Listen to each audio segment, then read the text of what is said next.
Thank you, Madam, for this opportunity to debate on Health and National Security Bill. Actually, when we are giving something to health, when we are giving something towards national security, in fact, it is not a stress. It should be a joy. That's what it is going to be, a minimal contribution, minimal responsible contribution for nation's critical response. So certainly it is a sort of a privilege to speak on this occasion, because healthy nation is a strong nation, and today 60% of deaths in India is premature and is due to non-communicable diseases. Earlier, children used to bring parents for the treatment of all these diseases. Today, parents are bringing their children in the age group of 20 to 40 for the treatment of heart attack, brain stroke, high blood pressure, diabetes, and cancer. If you look at the GDP loss because of tobacco and related products, including pan masala, the revenue loss in terms of GDP is 1%, and nearly 5 to 8% of our health expenditure goes towards tobacco-related diseases, and at the same time, nearly 37,500 crores is spent towards these tobacco-related products, and including pan masala.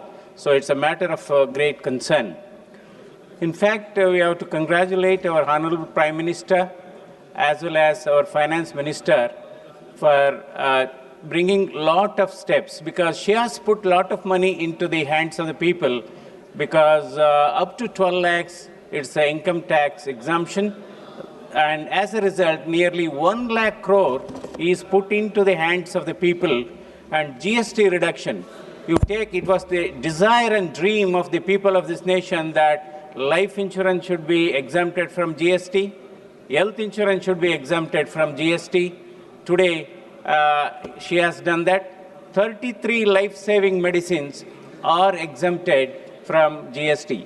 So that means this shows how concerned is Government of India as far as health is concerned. And another important thing, today we have a national organ transplantation and tissue organization where organ transplantation has been included as a free procedure for the benefit of poor patients. So only my suggestion would be today heart, lung, kidney, liver are included under NOTO, what is called National Organ Tissue Transplantation Organization. But only my suggestion would be even the bone marrow transplantation need to be included, because bone marrow is also an organ, and because bone marrow transplantation in private sector is pretty expensive. It goes between 20 to 30 lakhs. So bone marrow, because in our state of Karnataka and some other states, is already included under Jeevana Sarthakate program.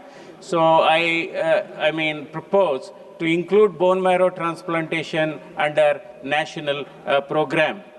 And another important thing is Prime Minister National Dialysis Program. Today, people have accepted that dialysis is part of life. Earlier, there was hesitancy.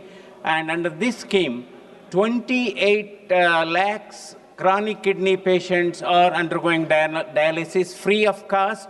Almost 3.5 crores cycles have been done.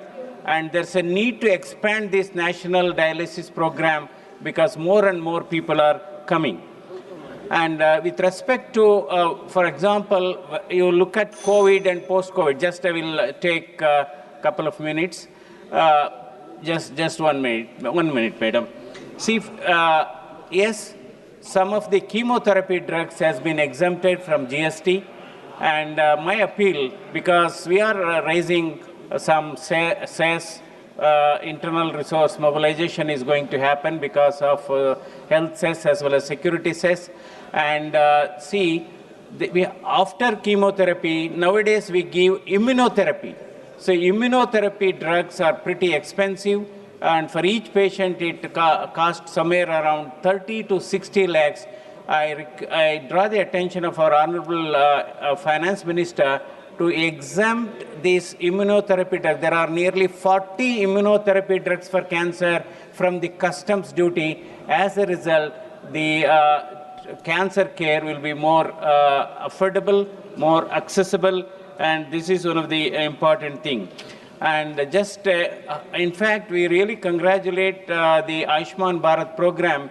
We have a hub and spoke model today for the treatment of heart attack. 3 million deaths are happening due to heart attack and brain stroke. Unfortunately, 30% of heart attack in India is below 40 years of age.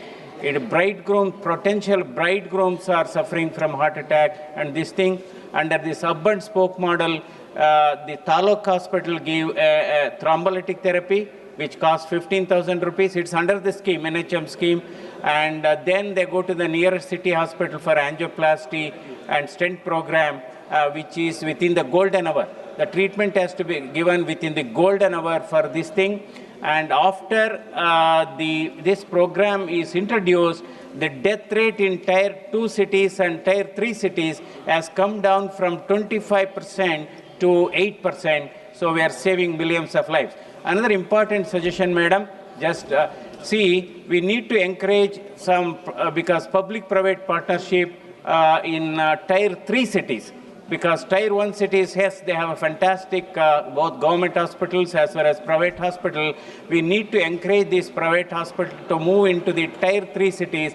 We have to consider some tax-free holiday for private hospitals who are going to set up in the Tier 3 cities. And defense expenditure, Government of India's defense expenditure is phenomenally high. Somewhere around 6.8 lakh crore is spent on defense expenditure, and modernization of armed forces is taking place. And India has demonstrated its might in the recent, Sindoor, Operation Sindoor. Just 1 minute, Madam. 1 minute. Operation Sindoor, and most of the weapons used were indigenous BrahMos missile. And recently, our defense expenditure has gone up. In fact, HAL in Bangalore has got orders for 92 the Tejas aircraft jets, fighter jets, at a cost of 62,000. So India is really growing strong.